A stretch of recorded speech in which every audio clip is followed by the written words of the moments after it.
Hello, c'est Lazy. Aujourd'hui on se retrouve pour une nouvelle vidéo et pas n'importe quelle vidéo. Comme vous le voyez juste à côté de moi, on a un vélo cargo longue taille qui peut transporter 2 enfants ou encore de la cargaison pour un prix plus qu'abordable. Aujourd'hui on va découvrir le OneSport T01. Comment va se dérouler cette vidéo? C'est très simple, je vais d'abord vous faire le déballage, la présentation complète et je conclurai aussi avec le test en situation réelle, ses points forts, ses points faibles et ce sera à vous de vous faire votre propre avis. Dans le carton, on avait le vélo, il était bien emballé avec des renforts et des protections de partout. Il y a aussi la notice, le chargeur, le phare avant, une gâchette d'accélération, le garde-boue avant, un antivol, une pompe, des outils et j'ai pris l'option avec un porte-bagages arrière et le support pour enfants. Regardez-moi la taille du porte-bagages, c'est juste aberrant. Il est aussi grand que le porte-enfant. À monter soi-même, on a le garde-boue avant, la roue avant, le phare avant, le guidon, les pédales et bien sûr, soit le porte-bagages à l'arrière ou bien sûr le porte-enfant. C'est un vélo limousine, il est vraiment grand, il fait 1,90 m de longueur, le cadre est en aluminium, il est ultra polyvalent, il peut être utilisé dans plein de situations différentes et sur plusieurs terrains différents, comme la route, le sable, la neige, grâce à ses pneus en crampon de la marque Kenda avec un diamètre de 20 pouces par 3 de large, posé sur des jantes à rayons et protégé par des garde-boue métalliques. À l'avant, on retrouve une fourche de suspension avec un débattement de 40 mm non réglable et non bloquable. Sur cette fourche, on y retrouve un phare LED et un panier pouvant supporter 13 kg. À l'arrière, on retrouve le porte-bagages ultra spacieux de 48 cm de largeur sur 56 cm de longueur ou encore le porte-enfant avec 2 sièges. Chaque siège fait 27 cm de longueur pour 17 cm de largeur. On a l'habitacle en lui-même, il fait 49 cm de largeur et 61 cm de longueur. Sur les côtés, on retrouve 2 supports pour poser nos pieds ou encore y accrocher des bagages. Toujours à l'arrière, on retrouve un feu stop. La selle fait 20 cm de largeur et 27 cm de longueur. Sur la roue arrière, on retrouve un moteur de 500 watts avec 65 Nm de couple. Pour entraîner le tout, on sera en monoplateau à l'avant comme à l'arrière. On pourra entraîner le tout grâce à ces 2 pédales métalliques. Pour stopper le tout, il y a 2 freins à disque en 160 mm avec des étriers hydrauliques de la marque d'Iceland. La batterie est logée en bas du vélo, elle est en 48 volts avec une capacité de 26 ampères-heure. Elle est en forme de petite valise avec ses 2 verrous pour la sécuriser au maximum. Le vélo est bridé à 25 km/h. Je n'ai pas réussi à trouver une solution pour le débrider. Concernant l'autonomie, il n'y a pas d'estimation faite pour l'instant par le constructeur, mais dans tous les cas, personnellement, je vous donnerai l'autonomie réelle que j'ai réussi à parcourir avec juste après dans la partie de test. Le guidon fait 73 cm de largeur. Au milieu, on a le display coloré où on y retrouve une multitude d'informations différentes comme le niveau de la batterie avec 5 bâtons. On a aussi notre mode de vitesse, la vitesse à laquelle on roule. On peut afficher le kilométrage total ou journalier et le point le plus important, c'est qu'on pourra voir le voltage de la batterie en direct. Sur la gauche, il y a les commandes du vélo Power Plus et moins. Sur la droite, on a la poignée d'accélération. Si vous décidez de l'installer comme moi, on a 2 poignées ergonomiques assez basiques et 2 poignées de frein d'Iceland avec une molette pour pouvoir régler la course des poignées. Et pour finir, on dispose d'une sonnette. Le vélo pèse 40 kg, il peut supporter un poids max de 150 kg. Il est IPX5, il est aussi homologué et certifié CE. Il est destiné aux personnes qui mesurent entre 1,68 m et 2 m. Le guidon n'est pas réglable en hauteur, il est à 124 cm à partir du sol. La selle au plus bas est à 87 cm du sol et au plus haut, elle est à 109 cm du sol. Allez, on va pouvoir partir sur le test en situation réelle, mais juste avant, on vérifie quelques serrages, on vérifie bien sûr la pression des pneus. Personnellement, j'utilise une petite pompe électrique sur batterie, c'est la Xiaomi 2S et elle fait très bien le travail. On aura une position un tout petit peu penchée vers l'avant. Une fois installé dessus, on pourra régler le guidon de l'avant à l'arrière. Pour lancer le vélo quand il est à l'arrêt total, on appréciera la présence de la poignée d'accélération. Le vélo est assez dynamique, on atteint rapidement les 25 km/h. Malgré sa grandeur, le vélo est très agile et très maniable. On a 3 modes d'assistance différentes, 10, 18 et 25 km/h. Allez, on va voir en combien de secondes se déclenche l'assistance électrique si j'utilise pas la gâchette d'accélération positionnée juste ici. Allez, c'est parti.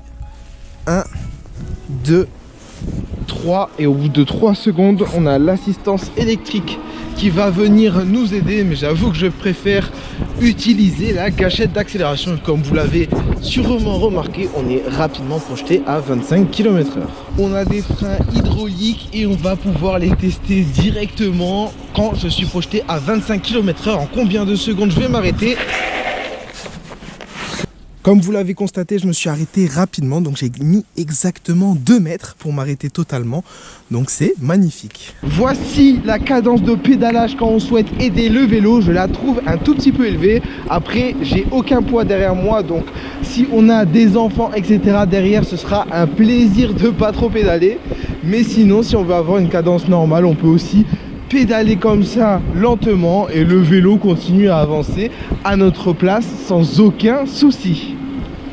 Le vélo pourra rouler sur tout type de terrain, mais son lieu de prédilection restera la ville malgré son manque de suspension à l'arrière. Le vélo reste confortable, mais j'aurais apprécié une selle suspendue. On ne ressentira pas les petites aspérités de la route, mais on ressentira les grosses imperfections. Il est possible de faire de l'off-road tant que ça reste soft, sans trop de cailloux.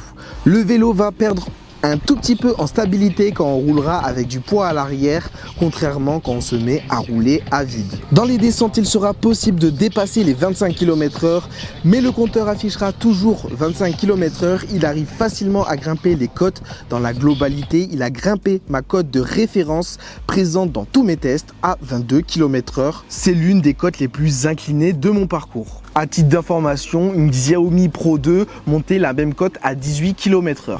Il n'y a pas de contacteur à clé pour allumer le vélo. La batterie est amovible et verrouillable avec 2 clés et elle dispose d'un bouton on-off. La selle est confortable, mais j'ai ressenti les premières douleurs aux fesses après 30 km de parcours. Je n'ai pas ressenti de perte de puissance une fois qu'on arrive sur la fin de la batterie. Le vélo continuait tout de même à rouler quand toutes les barres de batterie avaient disparu. Niveau autonomie, en situation réelle de tous les vélos que j'ai testés, il fait pratiquement top 1. Il arrive à la 2e position avec ses 71 km parcourus. C'est ce que j'ai réussi à faire. Alors j'ai fait 4 km avec 2 personnes sur le vélo pour un total de 130 kg. Et le reste du trajet, j'étais solo avec mon matériel vidéo. Il y avait un poids total de 90 kg. Je suis resté à 25 km/h et je pédalais en général dans le vide. Je l'aidais très rarement. Sur mon parcours, il y a du plat, des descentes, des montées et quelques chemins en terre. Je suis même allé en montagne. On avait une température de 10 degrés. L'éclairage global est top. On pourra se balader dans une obscurité totale. Le feu arrière est relié au contrôleur du vélo. Il fait feu stop. Le phare avant éclaire parfaitement, pas besoin d'en acheter un supplémentaire. Le vélo est vraiment très pratique pour transporter des cargaisons ou encore des personnes. Personnellement, j'ai transporté mon frère à l'arrière, mon frère a transporté ma belle-sœur, j'ai eu encore mon autre belle-sœur qui a transporté sa fille à l'arrière et tout le monde s'est régalé et a apprécié ce vélo. Concernant les places à l'arrière pour les enfants ou même des adultes, moi j'ai réussi à mélanger les deux, ça fonctionnait très bien. Et bien écoutez, tout le monde a trouvé ça super confortable et super appréciable.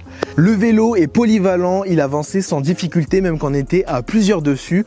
Sur ce point-là, je le valide fortement. On va passer directement au point faible et au point fort, mais juste avant, je tenais à le préciser, on peut retrouver le vélo sur le site officiel du constructeur à 1370 € en version basique ou 1500 € si on choisit soit le siège enfant ou soit le porte-bagages arrière. Mais si on veut le siège enfant plus le porte-bagages arrière, là on sera à 1600 €. Et je dispose d'un code promo de moins 100 €, ce qui est plutôt pas mal. Avec le code LAZY, vous aurez moins 100 €. Je vous le mettrai dans tous les cas en bas de l'écran. Allez, on est parti pour tous les points faibles et tous les points forts. Pour les points faibles, le tout premier, ce sera les poignées qui pour moi sont trop basiques. On n'a pas de notice pour le porte-bagages et le porte-enfant. C'est à nous-mêmes de nous débrouiller et de savoir chaque vis où elle va aller. Ensuite, on n'a pas de suspension à l'arrière, même pour la selle, même si le vélo dans la globalité reste confortable. Et on n'a pas de dérailleur. Ça aurait pu être sympa pour les côtes. En termes de points forts, on est servi. Le tout premier point fort, c'est le display. Il est coloré, il est bien visible, même en plein soleil. On a même accès au voltage de la batterie. Le vélo dispose d'une bonne autonomie, le phare avant est top, il a de belles finitions, une belle peinture et il est robuste, il est ultra polyvalent. Il a des pièces de bonne facture, pneus Kenda et freins d'Iceland et ça, on apprécie. Maintenant, moi je vous laisse vous faire votre propre avis. Vous l'aurez sûrement remarqué, mais on a un bon vélo de bonne facture pour un prix plus qu'abordable. Si vous regardez les vélos cargo en France, vous en avez pour 2000-3000 euros. Là, pour 1300, 1400 ou 1600 selon ce que vous choisissez comme version, eh bien vous avez un bon vélo. En tout cas, moi je vais vous laisser ici. N'hésitez pas à lâcher votre meilleur pouce bleu si la vidéo vous a plu et me poser des questions. Si je n'ai pas répondu à certaines de vos questions, faites-le dans l'espace commentaire. Moi, je vous laisse ici. On se retrouve pour d'autres vidéos et je vous dis à plus les potes. Toujours les mêmes journées de galère, une boule au ventre qui te sidère. Et c'est le prix à payer pour voir rentrer le salaire. J'ai un billet bleu pour un pochon vert et pas si bien viscère. Tout ce que je demande c'est le sourire de ma mère, mon père, ma soeur et de mes frères. Ça fait déjà 18 ans de guerre, 18 ans de guerre face à la vie. Mes convictions, mon arme de poing, mes rêves, mon arme secrète. Et depuis le début je bats en retraite car faut éviter les pièges à l'eau.